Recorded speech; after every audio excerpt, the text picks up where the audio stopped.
Okay, this year the Republican Party has gone from far right to far gone, as Missouri Senate candidate Todd Akin, Congressman Joe Walsh, and now Senate candidate Richard Murdoch stretched the boundary between conservatism and ninth grade biology. With me now to talk about all the political news of the day are Michael Steele, former chairman of the Republican National Committee, a great guy, and Mark Levine, liberal radio talk show host. Welcome, guys, to the show. It's good to finally be here with you. I know. You haven't been able to... And look, I'm sandwiched between two great personalities here. So I thought you said two liberals. That's what I thought you were going to say. This is going to be a long evening for me already. I tried to get Michael on my other show that I had over at an unknown channel, and he was scared to come on with me there. This woman strikes fear. I mean, do you think that's she's so pleasant? She's so nice. So nice. But listen, is that what you think? That's why Mitt Romney won't come on The View? He's scared of me or Barbara? Who's he scared of? I don't think he's scared of anybody, but I will say that there is this sort of... I think it's Whoopi he's scared of. This cocoon of... Go ahead.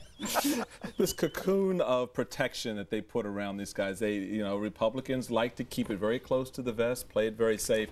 As chairman, I was a little bit more buck wild, as they say, and I would go out there, but, they wouldn't let me come on your show. And that's why you're not chairman anymore. That's why I'm not chairman anymore. Let's move on. Let's watch see how that worked what out, Republican right? Senate candidate Richard Murdoch said during a debate this week. Watch.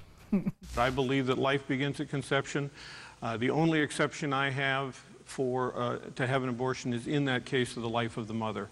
I struggled with it myself for a long time, but I came to realize life is that gift from God. And I think even when life begins in that horrible situation of rape, that it is something that God intended to happen.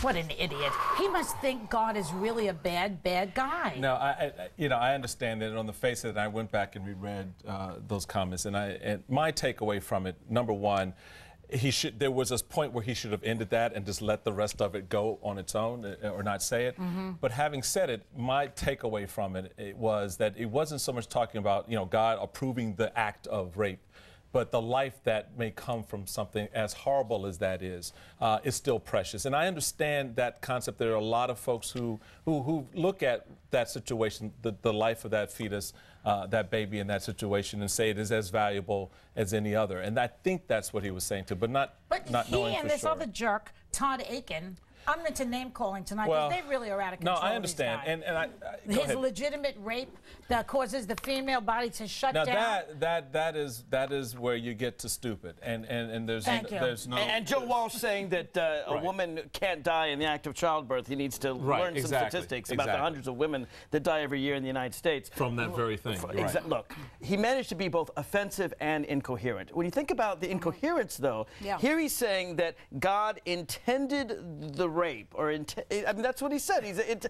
So God raped a woman. I don't even know where to go here. Look, either God is evil, or but Mark, that's not. I don't. Okay. Look, bad things happen to good people. That's true. Bad things happen to good people. Right. But he didn't say, all right, this is a terrible thing, and why does God allow this terrible thing? He says, no, God intended this to happen. No, he didn't say that. Go back and you can replay. He did say that this is a terrible thing. He said, but out of something as terrible as that, something good. This life can come. Usually they blame Satan. These religious. That would make more sense. That would make more sense. That would be coherent. But hey, I don't take him to be a religious nut. Your words. And I didn't see any attribution to Satan here. I just think, again, this is one of those moments where you have a candidate for office being very inarticulate on a topic in which, if you're going to go there, you need to be firm and really prepared to discuss it in an intelligent way, with a sense of compassion and understanding. Okay, now wait, before you talk, I want to show you. Murdoch apologized for the remark today, and even though Romney says he disagrees with Murdoch, this ad is still running in Indiana. Watch. This fall, I'm supporting Richard Murdoch for Senate. Richard will help stop the liberal Reid-Pelosi agenda. There's so much at stake. I hope you'll join me in supporting Richard Murdoch for U.S. Senate. Wow. Uh-oh. As my grandson goes, uh-oh. Well, as they say, timing is you-know-what, right? It's not like Mitt Romney doesn't have his own problems with women. It's not like Mitt Romney doesn't have this 50s idea of, well, I had binders full of women. I didn't happen to know any successful women, but they gave me all these binders. Come on. I hired a few of them. Why? Because women need to be home at 5 to cook dinner for their children. Why did they pull that ad? Who's running the ship over there since you left? Well, that's a whole nother conversation. But no, look, I agree with you. I think you you, in the heat of this moment, you pull that ad down and let this thing work itself out, because you don't know where it's going to go, number one. More importantly, you don't know how women, not just in Indiana, okay, yeah, we're going to win Indiana, we got that, but women in Florida, you're not going to win Indiana. Murdoch's going to lose.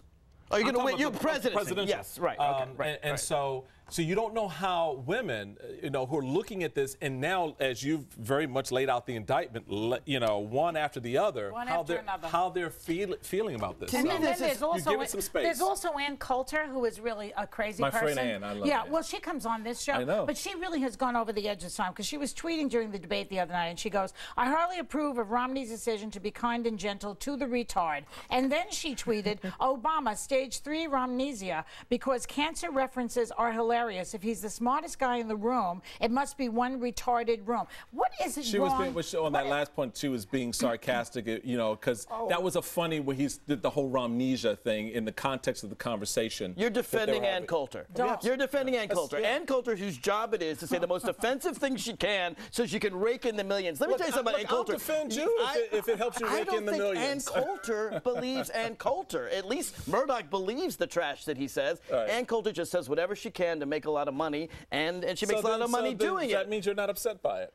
No, right, she doesn't offend me because she's beyond the fence. Wait a second. It doesn't offend you that she called the President of the United States a retard? That's upsetting the community of mentally challenged people. Come on, Michael. Well, look, I mean, that's obnoxious. You understand, it is obnoxious, and that's part of her shtick. That's part of, you've had her on the show, and as you know, that's part of what. This is over the edge a little. She's always it's no more over the edge than some of the stuff that we get from the left. And certainly during the Bush years. Give me an example of something that's equal to that. They equate the president to Hitler and all this other stuff. Oh, everybody does that. That's such an old song. Everybody does that. That's old school. You know what, Michael? Once they bring Hitler into it, all bets are off. You know that. Nobody. I could say this is Hitler, that's Hitler. Nobody cares anymore. It doesn't mean anything. At least use Pol Pot. Use another dictator. Hitler is such a cliche. Show that you know a different dictator. Exactly. Well, I'll put it to you this way. And you go, girl.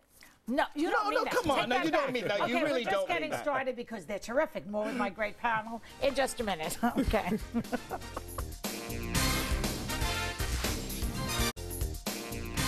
I'm back with Michael Steele and Mark Levine. Okay, I want to play something for you from MSNBC's Chris Matthews and something he said after the debate on Monday. Watch.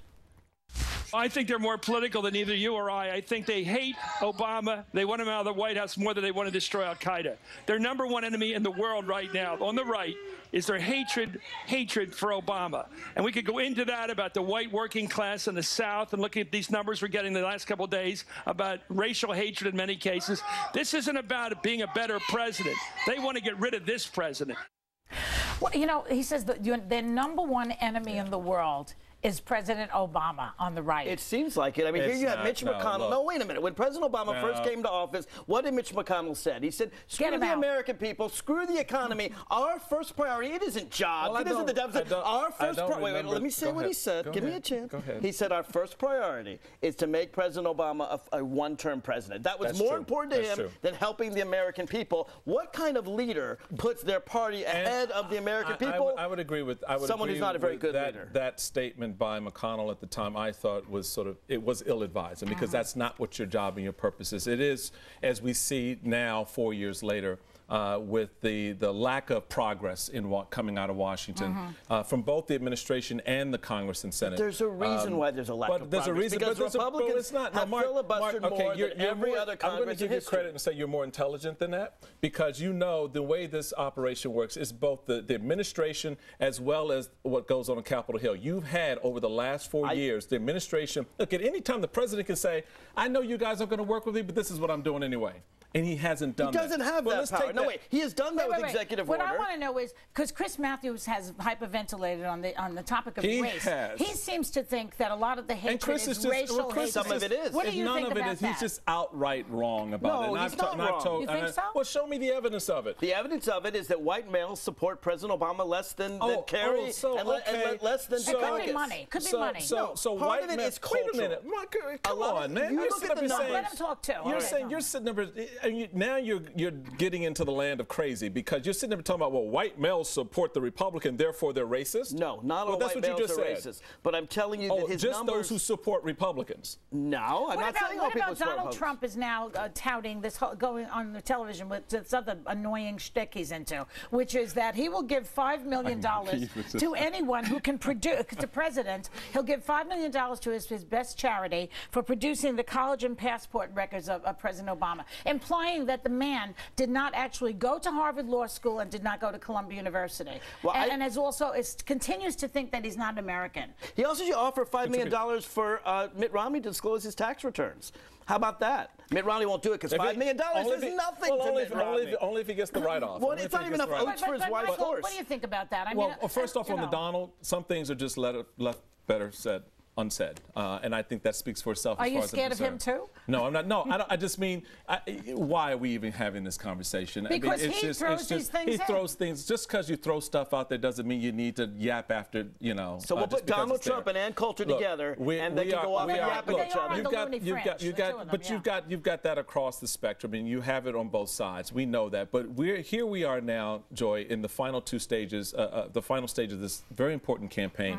This, to me, is an unnecessary distraction. I just don't even want to dignify it with a response because I don't think it deserves it. So you don't think when they say things like, well, his father was Kenyan and he wasn't born in this country, that's not racism? Look, come on. People who want to, it very well may be. It's a dog whistle. In many respects, it's a dog whistle, and those people respond to it. God bless you, respond to it. Fortunately, you're a very, very small sliver of the voting population if you vote at all. So let's just set that aside. I think the broader point that Chris Matthews raises, which is really what I want to address, is I'm sick and tired of this meme that Republicans are racist and they just hate Barack Obama because, look, as a candidate for the United States Senate, what the vitriol and the racism that I received from the left when I, after a debate, had Oreo cookies tossed to me by union members and Democrats, when I had the current minority leader in the House, Mr. Hoyer, refer to me as a slave and so forth. Steny Hoyer? Oh, yes. Oh, yes. Said that? So this is... So, not Steny.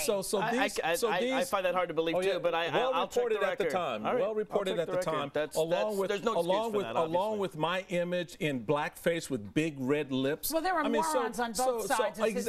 So we acknowledge stupidity for stupidity's sake, but to paint with such a broad brush, in my view, is it does not advance the underlying fact that we need to get beyond. So you this don't agree with Chris Matthews? No, I don't agree with him that that there's this every Republican out there is angling at. After He's not the saying every Republican out there, and most but the thing is this: every Obama policy, if you look at it, whether it's cap and trade or Obamacare, which used to be called Romney Care, these are moderate ideas, sometimes often conservative ideas proposed by the Heritage Foundation. No one is saying out there, oh, well, we disagree on cap and trade. A few people are saying that. Most of the people are just saying, I hate Obama. I have to tell you guys, this has been exhilarating. Thank you, Michael and Mark, very much. Please come again. Thank you. Next up from The Daily Show, Asif Monvi, and still to come, actress Parker Posey, and CBS Sunday Morning's Mo Rocca. Stay there. Thanks.